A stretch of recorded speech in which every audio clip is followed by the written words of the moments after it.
Hello, my friends, and welcome back. Thank you very much for being with me again today.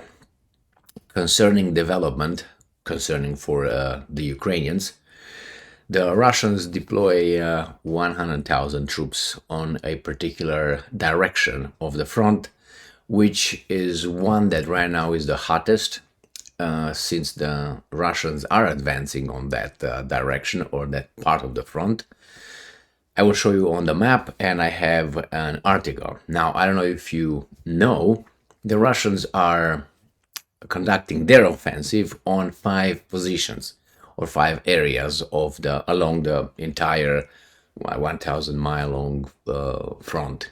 So it is in Kupyansk, then south of Kupyansk is Lyman, then on Bakhmut, Avdiivka, Marinka. These are the locations where the Russians are trying to advance, and they're doing it successfully in at least Kupyansk in the north and Lyman a little bit in the south. Let me show you here. This is not an update of the front, but I want to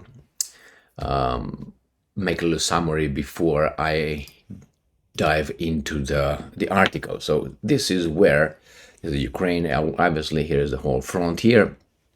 So here is where the Russians are trying to advance. This is where they and successfully are right here in Kupyansk. This is Kupyansk. And this is Lyman, south of it. And then you got Bakhmut, and then you got Avdiivka, and then you got Marinka. This is in Luhansk and Donetsk. This is Zaporozhye, where the Ukrainians are trying to break the front. Now, we're going to talk about Lyman, Kupyansk and Lyman, these two positions. Here is, let me just go here. Kupyansk is right here. This position where the Ukrainians already evacuated population from this area. And then Lyman is right here. So this, I'm going to talk about this area where the Russians brought a lot of troops. So they're trying to push through this one. That gets me to this article coming from Ukrainska Pravda, and it is from today, Sunday, 27th of August 2023. Russia deploys over 100,000 troops to Lyman and Kupyansk front. The Russian occupying forces have around 100,000 troops deployed on the Lyman and Kupyansk front and have escalated the frequency of attacks. A source is Ilya Yevlash, head of the press service of the Eastern Forces grouping of the Ukrainian Armed Forces during the National Joint 24/7 newscast. So if they report this, that means things are 2 times or 3 times, actually 3 times worse. This is how I got to understand the reporting in time of war in Ukraine.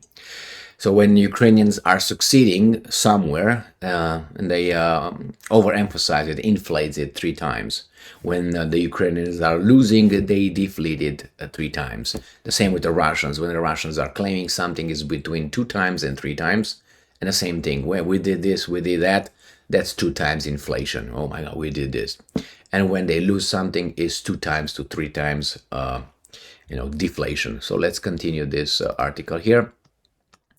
The enemy has significantly stepped up the frequency of their attacks along the Lyman and Kupyansk fronts.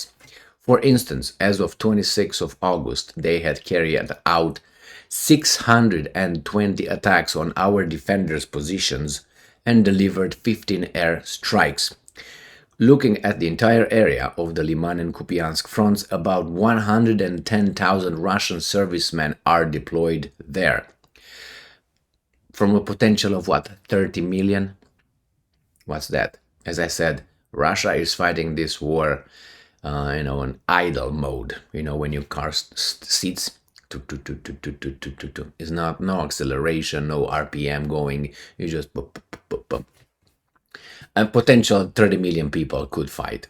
Potential as human resources. I don't know if they have. I'm guessing they have enough, but they don't have resources probably of other kinds to have them on the front. If the desperation gets to that point, I guarantee you they will conduct a general mobilization and they will just stop in Warsaw. No. No, I don't. They don't. They're not gonna go that far. They're gonna send missiles there. So there are 45,000 Russian occupying troops on the Kupyansk front and 48,000 on the Liman front. So on that area that I showed you are 110,000 troops. The background: the UK Ministry of Defense, which is very trusted institution, has suggested that the Russian command will intensify its offensive on the Kupyansk and Liman fronts in the coming months. Wow, really?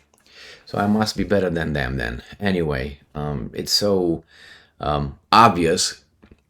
Again, I learned this through reacting to their reporting from the analysis coming from, or reports coming from, the UK intelligence, American intelligence. These guys bring you the information or the reports about a week after it happened. I'm not saying, well, if Prigozhin's plane falls down, they're going to tell you about it a week. No, but about operations.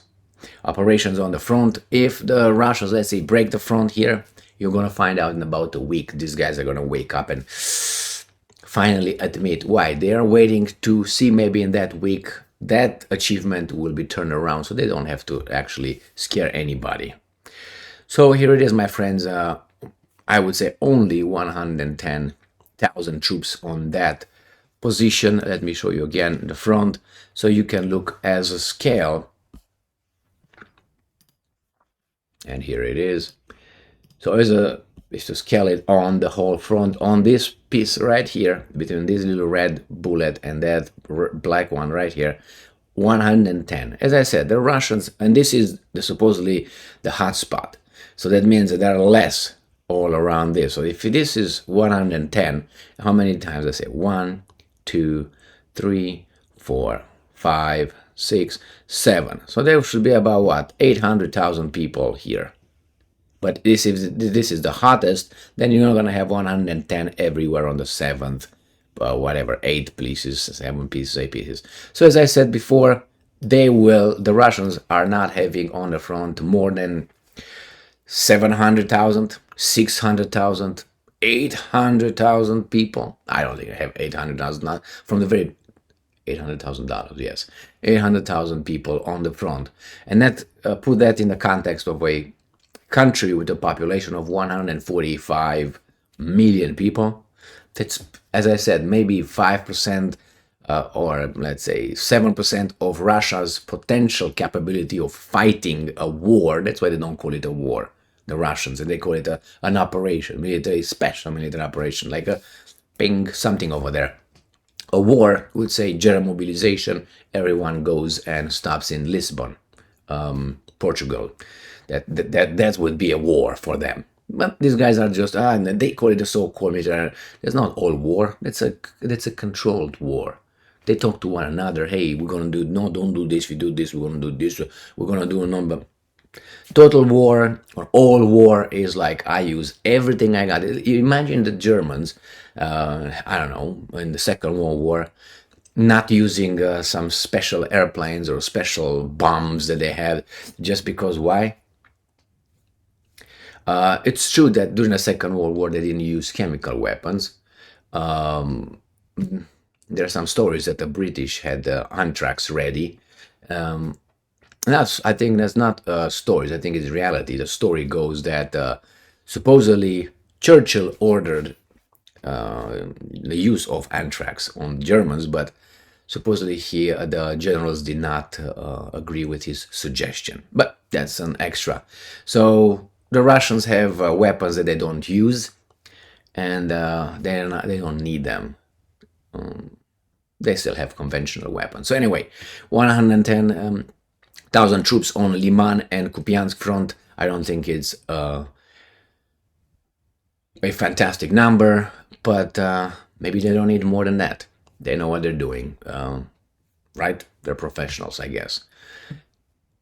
I mean, sometimes more of something will not do it. Let's say you have an ice cream and you eat the ice cream and you got the flavor. That's a maximum that you will feel of that kind of flavor. That's it, the maximum. More ice cream is not going to give you more flavor. Your tongue, your I don't know how you call it in English. I know it's papille gustative. That's how they're called in Romanian, at least.